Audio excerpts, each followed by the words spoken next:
In the heart of Central Asia lies the Gobi Desert, a vast expanse of barren land that stretches across northern China and southern Mongolia.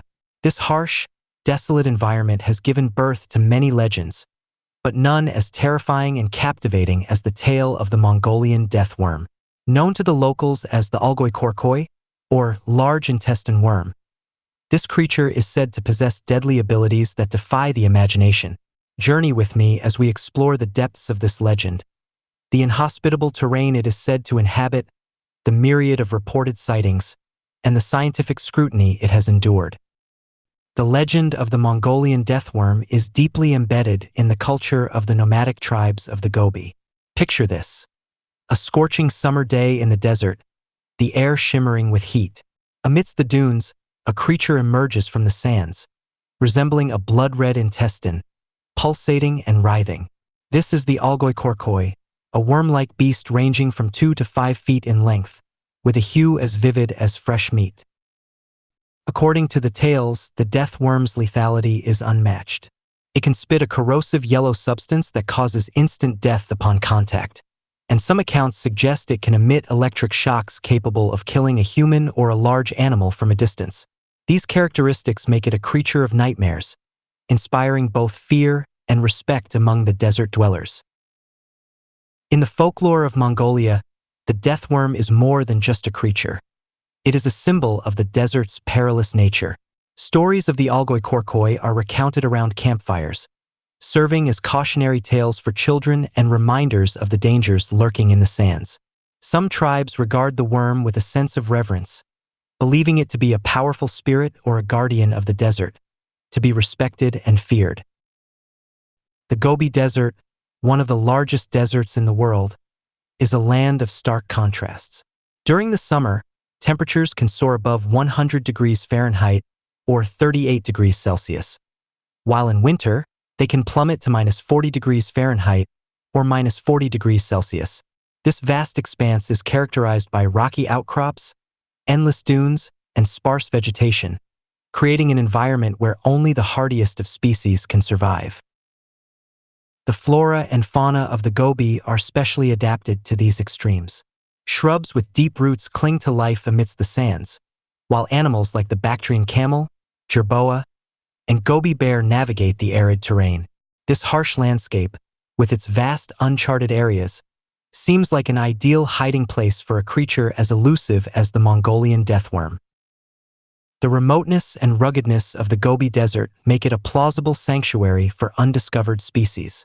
The vastness of the desert and the limited human presence mean that many areas remain unexplored, leaving room for the possibility of unknown creatures. The death worm, if it exists, could easily remain hidden in such an environment, surfacing only occasionally to remind the world of its terrifying presence. The first Western accounts of the Mongolian death worm date back to the early 20th century, when paleontologist Roy Chapman Andrews traveled through the Gobi. Andrews, who was skeptical of the creature's existence, nonetheless documented the stories told by local nomads. These tales describe the worm's deadly abilities and its habit of surfacing during the hottest months, adding a layer of credibility to the myth. Locals have long spoken of their encounters with the death worm. They recount stories of livestock and people falling victim to the creature's venomous spit or deadly electric shocks. These testimonies, passed down through generations, have kept the legend alive and instilled a deep-seated fear of the desert sands. The allure of the Mongolian death worm has drawn many adventurers and scientists to the Gobi Desert.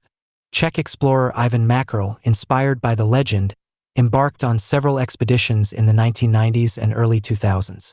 Armed with ground-penetrating radar, motion-sensitive cameras, and explosives, to mimic the vibrations the worm is said to respond to, Mackerel sought to uncover the truth behind the legend. Despite his thorough efforts, no concrete evidence was found, though he remained convinced of the sincerity of the local stories. British cryptozoologist Richard Freeman also took up the challenge, leading expeditions into the Gobi in the early 2000s. Freeman interviewed locals, searched for physical evidence, and set up observation posts in areas where sightings were reported. Like Mackerel, Freeman's efforts yielded no definitive proof, but the stories he gathered reinforced the legend's grip on the region. Cryptozoologists, who study creatures not recognized by mainstream science, often point to the Mongolian death worm as a prime example of a cryptid. These researchers approach the subject with an open mind, collecting anecdotal evidence and seeking physical proof. However, the field of cryptozoology is often criticized for its reliance on eyewitness accounts and the lack of empirical evidence. From a scientific perspective, the characteristics attributed to the Mongolian death worm are extraordinary. No known species possesses the combination of abilities described in the legends, spitting corrosive venom and delivering lethal electric shocks. Some scientists suggest that the death worm might be a misidentified species or a figment of collective imagination. One hypothesis posits that the death worm could be an undiscovered species of amphisbaenid, a group of burrowing reptiles. These creatures, known for their worm-like appearance and subterranean lifestyle, could account for some aspects of the legend. However, no known amphisbaenid species exhibits the deadly traits attributed to the death worm. Another theory is that the death worm legend is a metaphorical representation of the dangers of the desert.